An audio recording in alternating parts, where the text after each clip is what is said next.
30واں سپارہ میں سورہ ہے الم تر کیف فعل سے پہلے سورہ الہمزہ، سورہ نمبر 104۔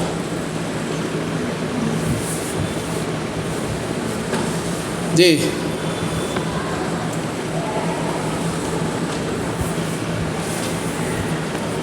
قرآن کی تفسیر کو تفسیر قرآن سمجھ کے پڑھیے اور اسے سمجھیے اور اسے سنیے، پھر اس کے بعد اسے برتنے کی بھی کوشش کیجیے۔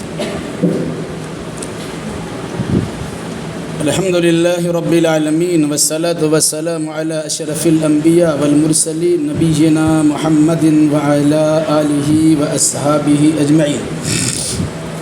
اعوذ باللہ من الشیطان الرجیم، بسم اللہ الرحمن الرحیم۔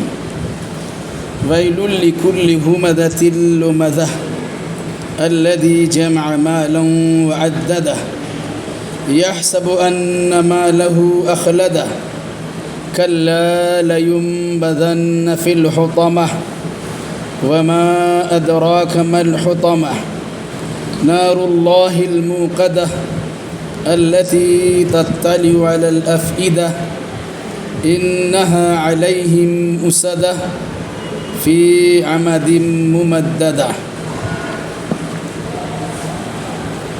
اس سورہ کا نام ہے سورہ الہمزہ، ہا میم زا تا، اس کو ہا پڑھتے ہیں ہمزہ۔ ہمزہ کا معنی ہوتا ہے پیٹھ پیچھے برائی بیان کرنا۔ اس سورہ کے پہلی ہی آیت میں سامنے یا پیچھے سے کسی کی برائی بیان کرنے والے انسان کی ہلاکت و تباہی کا تذکرہ کیا گیا ہے۔ اس مناسبت سے اس سورہ کا نام سورہ الہمزہ رکھا گیا۔ اس کو کہتے ہیں عربی میں وجہ تسمیہ۔ سورہ کے نام رکھنے کی وجہ کیا ہے؟ الفیل، ہاتھی کا واقعہ بیان کیا گیا، اس لیے اس کا نام الفیل رکھا گیا۔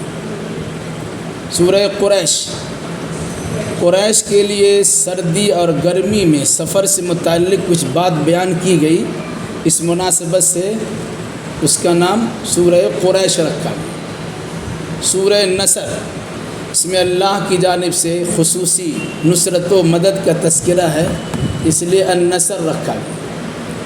سورہ لہب، ابو لہب کی تباہی و بربادی کا تذکرہ ہے، اس لیے اس کا نام سورہ لہب رکھا گیا۔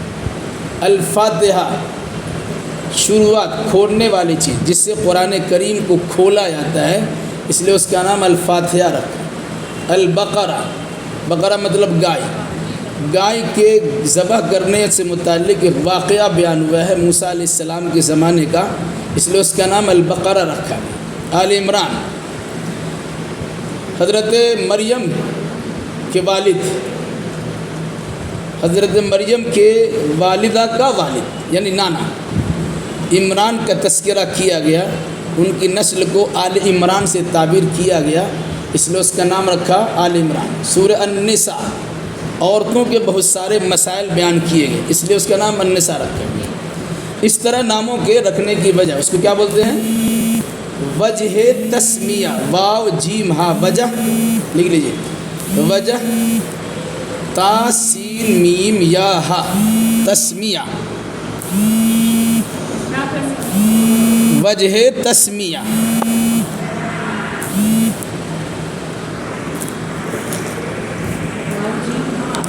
وجہ تسمیہ،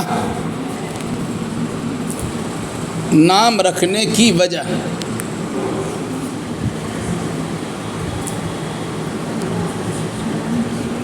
ٹھیک ہے، تو اس سورہ کے الہمزہ نام رکھنے کی وجہ یہ ہے کہ اس کی پہلی ہی صورت میں لفظ ہمزہ ہے، جس کا معنی ہوتا ہے، بعض نے کہا سامنے برائی بیان کرنے والا، بعض نے کہا پیٹھ پیچھے برائی بیان کرنے والا، یعنی برائی بیان کرنے والے کو ہمزن، بیان کرنے والے کو حامس یا حمیس، اور اس کی جمع ہمزہ۔ اس مناسبت سے اس سورہ کا نام سورہ الہمزہ رکھا گیا۔ یہ سورہ مکی ہے، اس سے پہلے بات آ چکی ہے مکی اور مدنی سورہ کسے کہتے ہیں، کوئی بتائیں گی؟ ہاں ٹھیک ہے،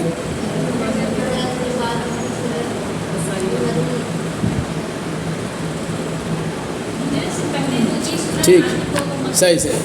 ہجرت سے پہلے نازل ہونے والی صورتوں کو سورہ مکیہ بولتے ہیں، اور ہجرت کے بعد نازل ہونے والی سورہ کو سورہ مدنیہ بولتے ہیں۔ کوئی ضروری نہیں ہے کہ وہ سورہ مدینہ میں نازل ہوئی، اور یہ بھی ضروری کہ وہ سورہ مکہ میں نازل ہوئی ہے۔ تو ایک واقعہ فرق کرنے کے لیے بتا دیا گیا، ہجرت سے پہلے نازل ہونے والی سورہ مدنی سورہ ہے، اور ہجرت کے بعد نازل ہونے والی سورہ مدنی سورہ ہے۔ تو یہ سورہ مکی ہے، یعنی ہجرت سے پہلے نازل ہوئی، اور مضمون سے اندازہ ہوتا ہے کہ یہ سورہ مکہ کے ابتدائی دور میں نازل ہوئی ہے، یعنی شروعاتی دور میں۔ مکی دور 13 سال پر مشتمل ہے۔ اللہ کے نبی صلی اللہ علیہ وسلم نبی کی حیثیت سے مکہ میں کتنے سال تھے؟ 13 سال۔ تو 13 سال میں سے ابتدائی 3-4 سال کا مسئلہ ہے۔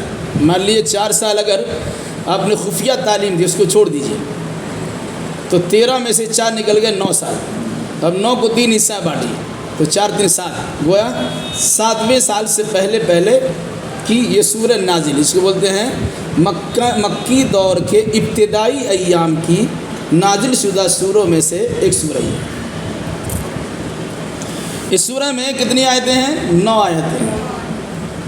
ہر سورہ کا کوئی خاص مرکزی مضمون ہوتا ہے، جس کو آپ یاد کر لیں تو اس سورہ کو سمجھنا بڑا آسان ہو جائے گا۔ مرکزی مضمون اس سورہ میں خاص طور سے کیا بات بیان کی گئی ہے تو بہت ساری لمبی صورتوں میں لمبی باتیں بیان ہوئی ہیں، لیکن خاص باتیں کیا ہیں، اس کو کہتے ہیں مرکزی مضمون۔ تو اس سورہ کا مرکزی مضمون کیا ہے؟ بد اخلاقی۔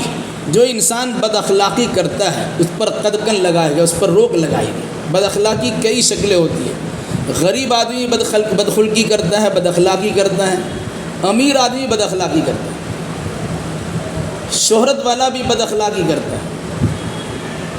جاہ و منصب والا بھی بد اخلاقی کرتا ہے۔ سب کی بد اخلاقی کی الگ الگ صورتیں ہوتی ہیں۔ کوئی انسان بڑا ہے، اپنے علاوہ سب کو چھوٹا ہی سمجھتا ہے۔ کوئی انسان مالدار ہے، اپنے علاوہ سب کو غریب اور فقیر ہی سمجھتا ہے۔ کوئی انسان اپنے آپ کو عزت دار سمجھتا ہے تو اپنے علاوہ سب کو ذلیل ہی سمجھتا ہے۔ تو یہ بد اخلاقی ہے۔ بد اخلاقی کے روکنے کے لیے اس سورہ میں کچھ اہم چیزوں کا تذکرہ کیا گیا، یعنی بد اخلاقی کی روک تھام پر مشتمل یہ سورہ ہے۔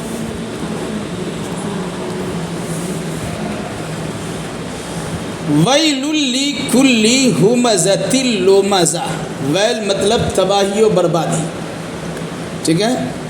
ویل جہنم کے گڈھا کا بھی نام ہے۔ ویل جہنم کے ایک گڈھے کا بھی نام ہے، اور ویل کا معنی تباہی و بربادی بھی ہے۔ لے مطلب لیے، کل مطلب کل، سب، لکل سب کے لیے، سب کے لیے کون سب سے مراد؟ ہمزۃ لمزہ۔ ہمزہ کا مطلب ہوتا ہے پیٹھ پیچھے برائی بیان کرنا یا کرنے والا۔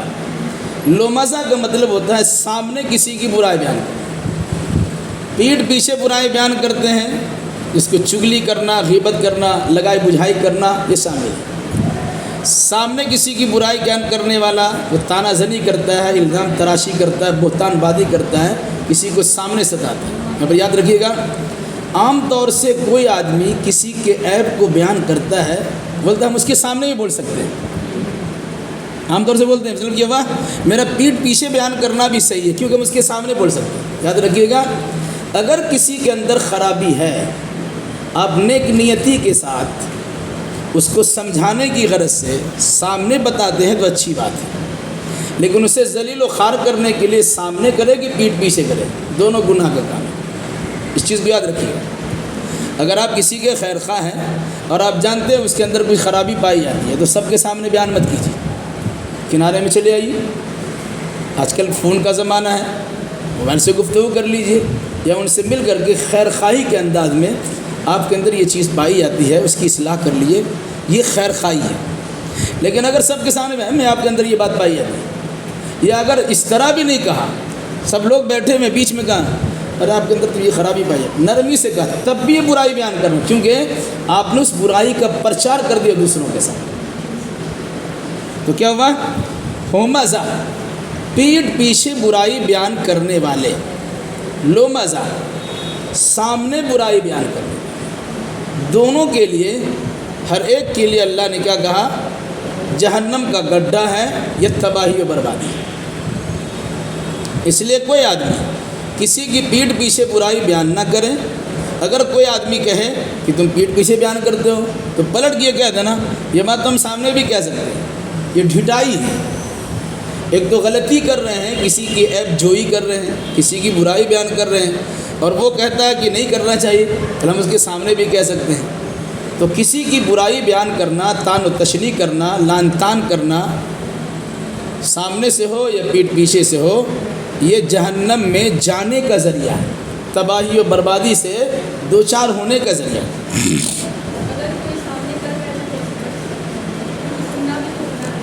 سب سے بڑی چیز یہ ہے، اگر کوئی آدمی آپ کے سامنے برائی بیان کرتا ہے، آپ یہ سوچ لیجئے کہ کسی کی برائی آپ کے سامنے جو بیان کر سکتا ہے وہ آپ کی برائی کسی اور کے سامنے بیان کر سکتا ہے۔ اب اس کے منہ پہ روک دیجئے، بھائی چھوڑ دیجیے۔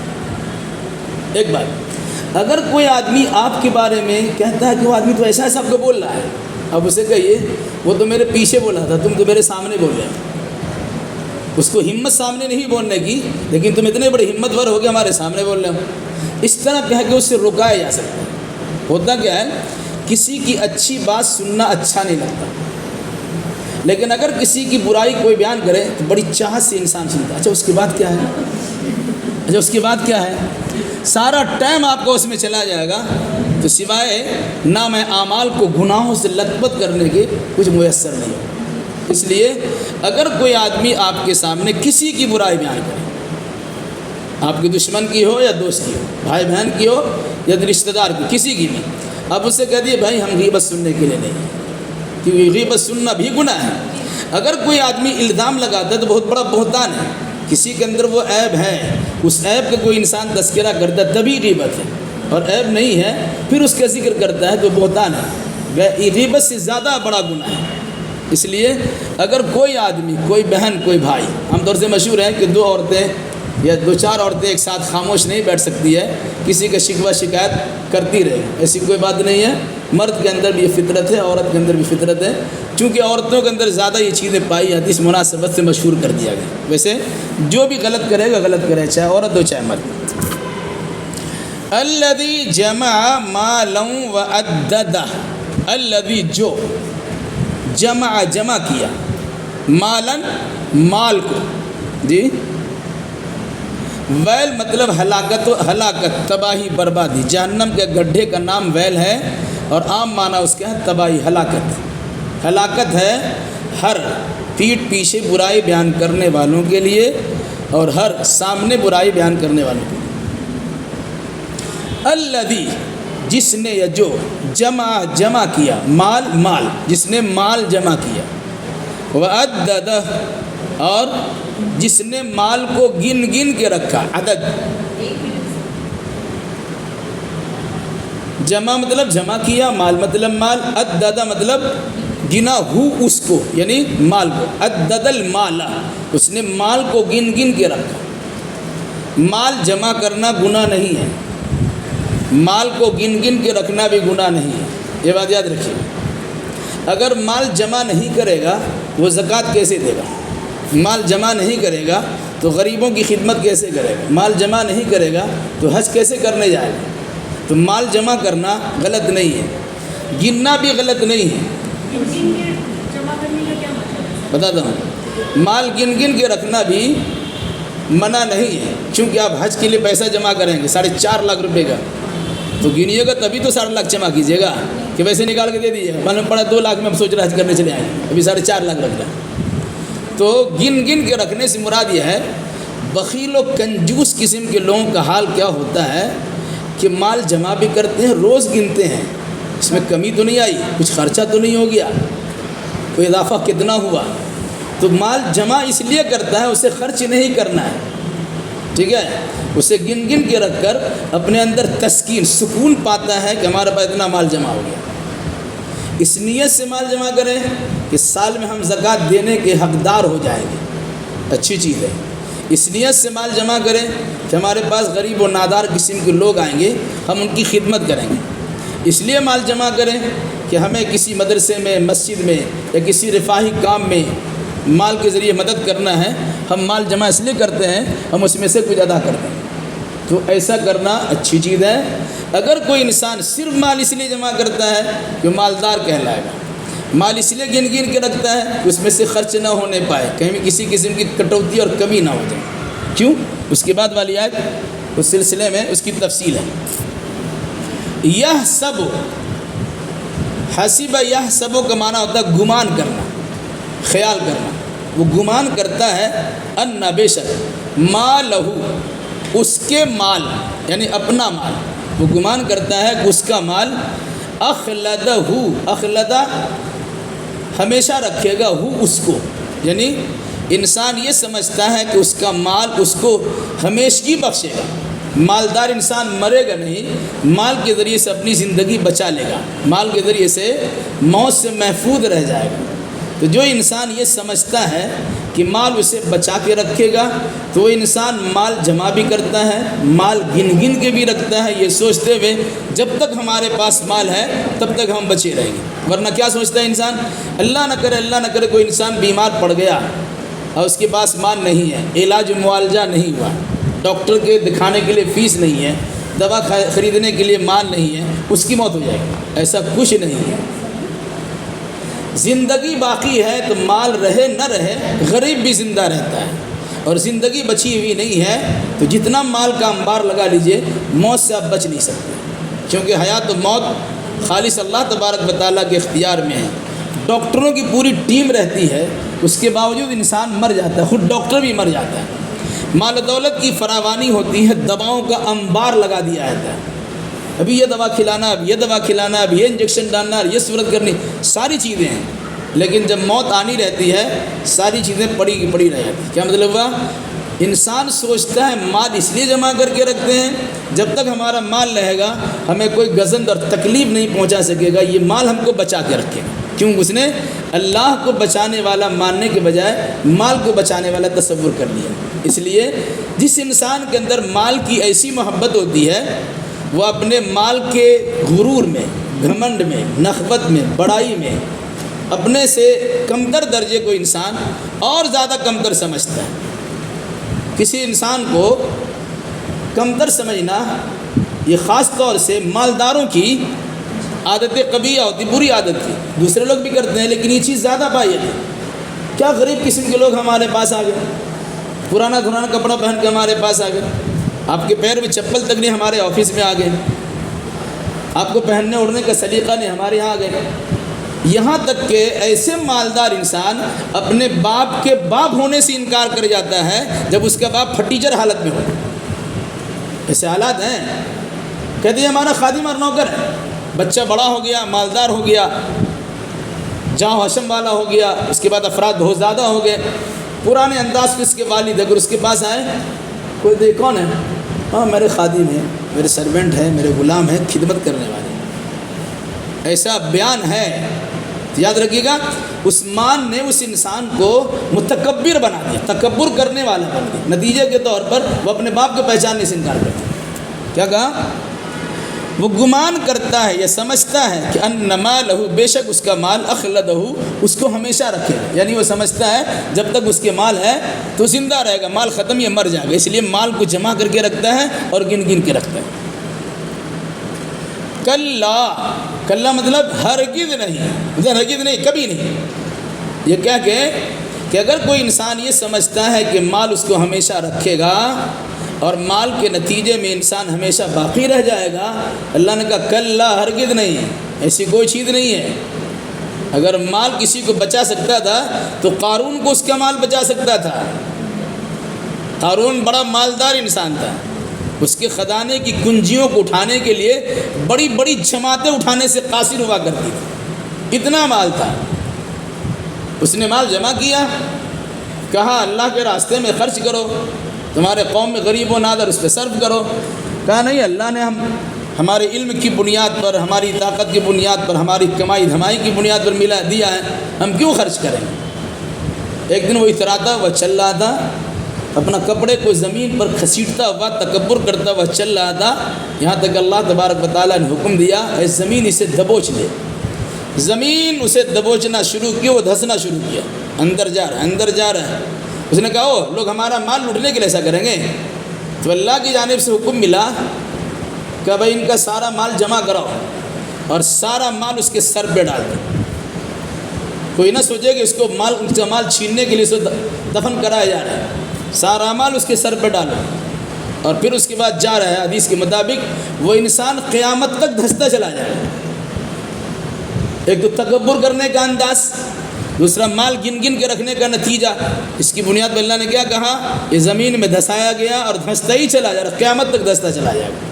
تو کسی انسان کو اپنے مال پر فخر نہیں ہونا چاہیے۔ مال کو قرآن مجید نے خیر سے تعبیر کیا، اچھی چیز ہے، لیکن اگر انسان اس کا استعمال کرے گا تو اس سے بدتر کوئی چیز نہیں ہے۔ مال کے نتیجے میں انسان رشتہ داری بھول جاتا ہے، مال کے نتیجے میں انسان اپنی اندر کی مروت کو بھول جاتا ہے، مال کے نتیجے میں انسان سارے اخلاق کو بالائے طاق رکھ دیتا ہے۔ تو کہا نہیں، ایسا نہیں کرنا چاہیے، کلا ہرگز نہیں۔ لَيُنْبَذَنَّ، نبذہ کا معنی ہوتا ہے پھینک دینا۔ ابھی آپ عربی گرامر پڑھیے گا تو تاکید کے کچھ جملے ہوتے ہیں جس میں زور پیدا کیا ہے، اس میں لام تاکید بھی ہے اور نون تاکید بھی، سمجھا؟ ہرگز نہیں، ضرور بالضرور یہ پھینک دیا جائے گا۔ کہاں؟ فی الحطمہ، فی مطلب میں، حطمہ مطلب جہنم کا حصہ ہے۔ حطمہ چور چور کر دینے والی، جہنم کا وہ گڈھا ہے جس میں جس کو بھی ڈالا جائے گا اس کو چور مچور کے اس طرح سے بالکل ریزہ ریزہ کر دیا جائے گا، اس کو کہتے ہیں چور چور کر دینے والی، حطمہ۔ کیوں؟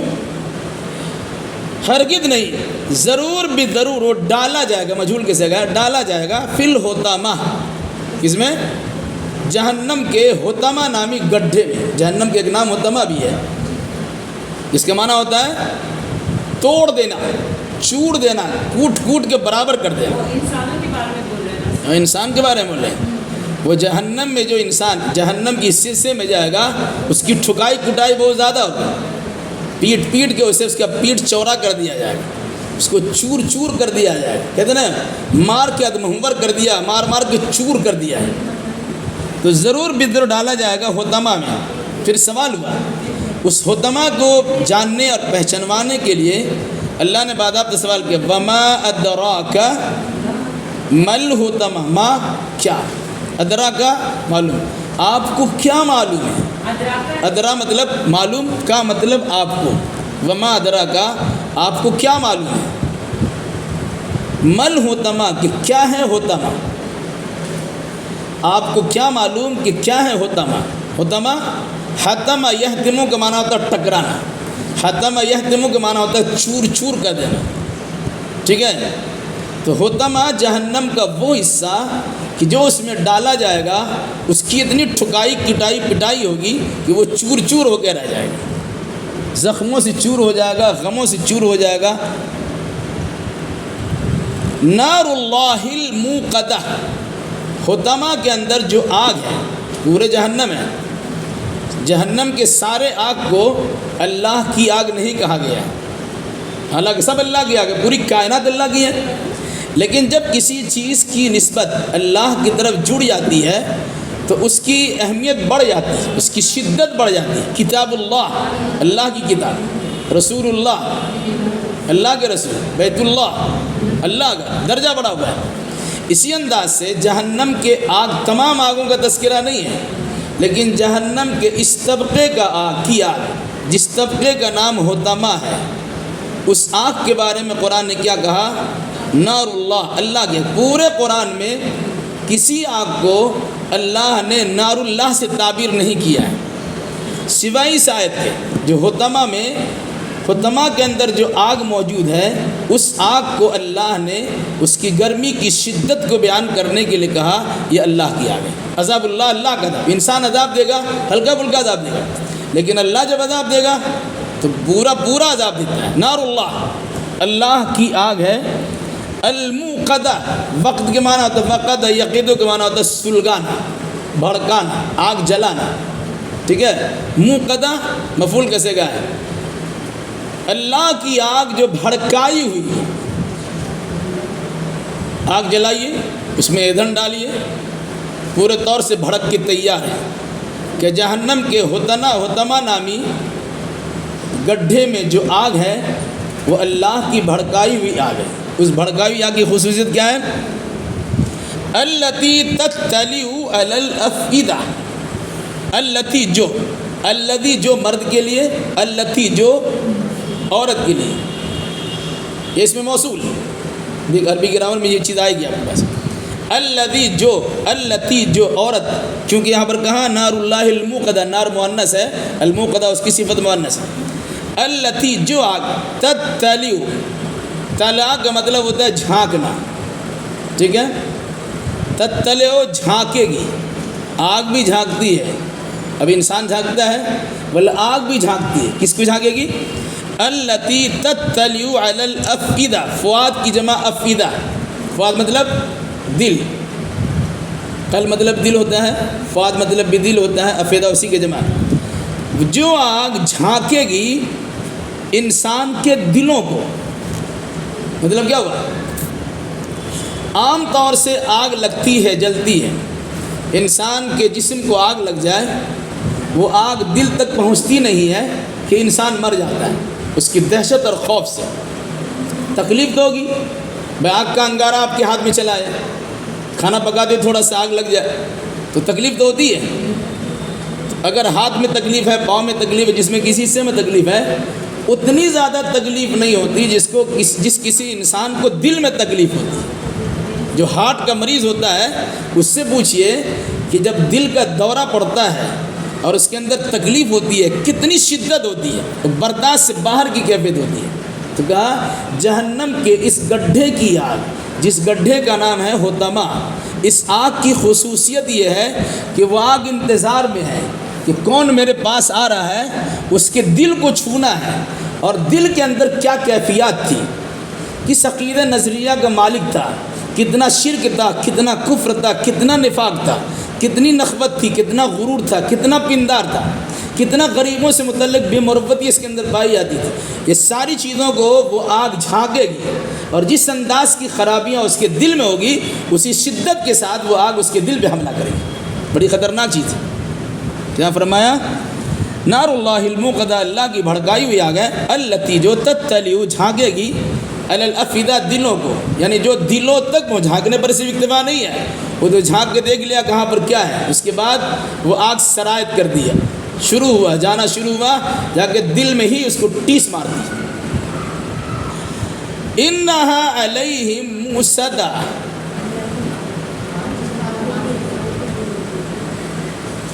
دل تک وہ آگ پہنچ گئی، ٹھیک ہے۔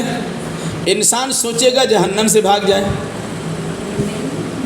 انسان سوچے گا وہاں سے نکل جائے، تو اس حطمہ نامی گڈھے میں انسان کو روکنے کی دو شکل ہیں۔ ایک تو یہ ہے کہ وہاں آگ کے لمبے لمبے ستون اور پیلر ہیں، بعض نے کہا لوہے کے لمبے لمبے ستون اور پیلر ہیں، بعض نے کہا آگ ہی کا پیلر ہے، تو آدمی کو اس آگ میں باندھ دیا جائے گا، ٹھیک ہے۔ تو باندھنے کا مطلب یہ ہوا کہ اس سے چھوٹ کے بھاگ نہیں سکتے، ادھر ادھر کرنا ہو سکتا ہے، اور چونکہ اوپر سے اس کا دروازہ بند کر دیا گیا اس لیے وہاں سے نکل بھی نہیں سکتے۔ کیا کہا؟ انہا، بے شک وہ، علیہم، ان پر، مؤصدہ، بند کر دیا گیا، حطمہ نامی گڈھے میں انسان کو داخل کیا گیا، اس کے دروازہ بند، اوپر سے بند، چاروں طرف سے بند ہے، اب یہاں سے نکلنے کا سوال پیدا نہیں ہوتا، ٹھیک ہے۔ کہیں ہو سکتا ہے کہ یہاں پر زیادہ تیز ہوا ہے، تیز شدت آگ ہے، زیادہ تکلیف ہے، ادھر بھاگ کے چلے جائیں، وہاں تکلیف زیادہ ہے، ادھر بھاگ کے چلے جائیں۔ تو اللہ نے کہا اس سے بچانے کے لیے، روکنے رکانے کے لیے کیا کیا؟ جگہ جگہ پر اس سے حطمہ نامی گڈھے میں آگ کے ستون اور پیلر بنائے گئے، اس آگ کے ذریعے سے، اس آگ کے پیلر میں اس انسان کو باندھ دیا گیا۔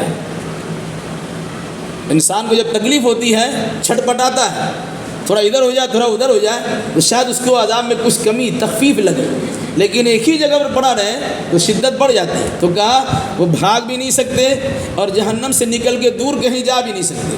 کیا فرمایا؟ انہا بے شک وہ علیہم ان پر موصدا بند کر دیا گیا، یعنی جہنم کے حطمہ نامی گڈھے کے دروازے کو چاروں طرف سے سیل کر دیا گیا اور بند کر دیا گیا۔ پھر کیا ہے؟ فی عمد ممددہ، عمد کے معنی ہوتا ہے کھمبا کھوٹا، ممددہ لٹکائی ہوئی لمبی، آمدن سب عمد کے معنی ہوتا ہے کھمبا پیلر، ٹھیک ہے؟ اور ممددہ ممدود کا مطلب ہوتا ہے پھیلا ہوا، مراد لمبائی میں پھیلا ہوا ہو کہ اونچائی میں پھیلا ہوا۔ حبل اللہ المتین کہا گیا، حبل اللہ الممدود، اللہ کی رسی جو لٹکی ہوئی ہے۔ یہاں پر اللہ کی آگ، جہنم کے اس آگ میں آگ کے لمبے لمبے ستون ہوں گے، پیلر ہیں، اس پیلر میں ان کو باندھ دیا گیا۔ بعض نے کہا کہ آگ کی بیڑیاں ہوں گی اور آگ کی ہتکڑیاں ہوں گی، ہاتھ بھی باندھ دیا گیا اور پیر بھی باندھ دیا گیا۔ پھر اسی آگ میں باضابطہ پیلر ہے، اس کے ساتھ اس میں رسید دیا گیا جہاں سے نکلنے کا کوئی نام و نشان نہیں۔ کتنی خطرناک چیز اندازہ لگا لیجیے۔ پھر سے سن لیجیے، ویل لکل ہمزۃ لمزہ، ہلاکت ہے یا جہنم کا ویل نامی گڈھا ہے ہر پیٹھ پیچھے برائی بیان کرنے والوں کے لیے اور ہر سامنے برائی بیان کرنے والوں کے لیے۔ الذی جمع، جس انسان نے مال کو جمع کیا، الذی جمع مالا وعددہ، جس نے جمع کیا مال کو اور اسے گن گن کے رکھا۔ یحسب ان مالہ اخلدہ، وہ انسان گمان کرتا ہے، خیال کرتا ہے، سوچتا ہے کہ اس کا مال اس کو ہمیشہ رکھے گا۔ کلا ہرگز نہیں، لینبذن فی الحطمہ، البتہ ضرور بھی ضرور وہ پھینک دیا جائے گا، ڈھکیل دیا جائے گا، ڈال دیا جائے گا۔ کہاں؟ حطمہ میں۔ حطمہ چور چور کر دینے والی چیز جو جہنم کا گڈھا ہے۔ کیوں ایسا کہا گیا یاد ہے؟ انسان غریب کو اپنی نظروں سے گرا دیتا ہے، کسی کو دھکے مار کے بھگا دیتا ہے۔ قرآن نے کہا جس طرح تم غریبوں کو دھکے مارتے ہو اپنے مال کے نشے کی چور میں، اسی طرح کل قیامت کے دن اللہ کے فرشتے تمہیں دھکے مار کر جہنم کو اس گڈھے میں ڈالے گا، جس گڈھے کا نام ہے حطمہ۔ جہاں پہنچو گے تمہاری ساری ہکڑی نکل جائیں گی، تمہارا سارا غرور کا جنازہ نکل جائے گا، تمہارا سارا تکبر مٹ جائے گا، جو اپنے آپ کو بڑا سمجھتے سمجھ میں آئے گا کہ یہاں تو کچھ چلنے والا نہیں۔ کیا فرمایا؟ کل ہرگز نہیں، لینبذن فی الحطمہ، ضرور بالضرور، البتہ ضرور بالضرور ان کو ڈالا جائے گا حطمہ میں۔ وما ادراک ما الحطمہ، اے نبی آپ کو کیا معلوم کہ حطمہ کیا ہے؟ حطمہ پر فوکس کرنے کے لیے، خاص طور سے توجہ دلانے کے لیے کہا وما ادراک ما الحطمہ، انا انزلنا فی لیلۃ القدر وما ادراک ما لیلۃ القدر، یعنی لیلۃ القدر کی اہمیت کو بیان کرنا ہے تو اس طرح سے آپ کو کیا پتا کہ لیلۃ القدر کیا چیز ہے؟ ہزار مہینوں سے بہتر ہے، اس سے انداز کیا پتا کہ حطمہ کیا چیز ہے؟ پھر کہا حطمہ تو اللہ کی بھڑکائی ہوئی آگ ہے، ساری آگ تو اللہ کی ہے، لیکن جہنم کے اس گڈھے کی آگ جس کا نام حطمہ ہے، اس میں پائی جانے والی آگ کو اللہ نے کہا نار اللہ الموقدہ، اللہ کی بھڑکائی ہوئی آگ ہے۔ التی تطلع الافئدہ، جو آگ انسان کے دلوں کو چھو لے گی یا دلوں تک پہنچ جائے گی۔ انسان دل میں کدورت رکھتا ہے، نفرت رکھتا ہے، اپنا عزت نفس رکھتا ہے، دوسرے کو ذلیل و خوار کی کیفیت رکھتا ہے، تو انسان کے اندر کے دل کے اندر کی اس خرابی کو جہنم کی اس آگ نے جھانک لیا اور بھانپ لیا، اور اس کے بعد اس پر حملہ کیا کہ یہاں سے تم غریبوں کو سدا دے دیں، اب اسی دل میں تمہیں تکلیف پہنچائی جائے گی۔ جسم کے کسی حصے میں تکلیف پہنچتی ہے تو کم پہنچتی ہے، لیکن دل کو تکلیف پہنچتی ہے تو زیادہ شدت محسوس کرتی ہے۔ انہا علیہم موصدہ، یقیناً یہ آگ اس پر بند کر دی گئی ہے۔ ایک گڈھا ہے جس میں آگ رکھی گئی، آدمی کو اس کو ڈالا گیا، اوپر سے اس کا منہ بند کر دیا گیا۔ کبھی آپ دیکھیں جہاں اینٹا پکنے کی چمنی وغیرہ ہوتی ہے، اس کا گڈھا کیسا رہتا ہے؟ اس کا منہ رہتا ہے، اس میں آگ کی جو شعلے بھڑکتے ہیں، اس کی جو آواز سیٹیاں ہوتی ہیں، قرآن کا لہا زفیر، چیخنے چلانے کی آواز ہوتی ہے، تو اس آواز کو بند کرنے کے لیے یا اس آگ کی لپٹ کو اس کے اندر محدود کرنے کے لیے کہا اس کے دروازہ بند کرو، سب طرف سے گھیر دیا گیا، بند ہو گیا، اب باہر نہیں آ سکتے۔ پھر کہا فی عمد ممددہ، لمبے لمبے ستونوں میں ان کے باندھ دیا گیا ہوگا۔ یہ امیر لوگ دنیا میں آزاد تھے، غریبوں کو باندھتے تھے، رسوا کرتے تھے کہ آج تمہیں عذاب کے پیلڑ میں تمہیں باندھا جائے گا، آگ کے پیلڑ میں باندھا جائے گا اور مختلف قسم کے آگ کی سزاؤں کو تم کو دیا جائے گا۔ جی تو یہاں پر یہ سورہ ختم ہوتی ہے۔ اللہ تعالی ہمیں اور آپ کو اور جملہ مسلمانوں کو اس سورہ اور تمام سورتوں کی معنی مطلب کو سمجھنے اور اسی مناسبت سے عقیدہ اعمال بجا لانے کی توفیق برآمد فرمائے۔ قول قولی ھذا واستغفر اللہ لی ولکم ولسائر المسلمین وآخر دعوانا الحمد للہ رب العالمین۔ ممددہ کا معنی ہوتا ہے پھیلی ہوئی یا لمبی لمبی، امدن کے معنی ہوتا ہے پھوٹا کھمبا، ممددہ مطلب لمبا، لمبے لمبے ستونوں میں جہنمیوں کو باندھ دیا جائے گا۔ ہوتما نامی گڈھے میں لمبے لمبے آگ کے ستون ہوں گے جس میں ایسے جہنمیوں کو باندھ دیا جائے گا جس سے بھاگ نہیں سکتے، جس سے نکل نہیں سکتے۔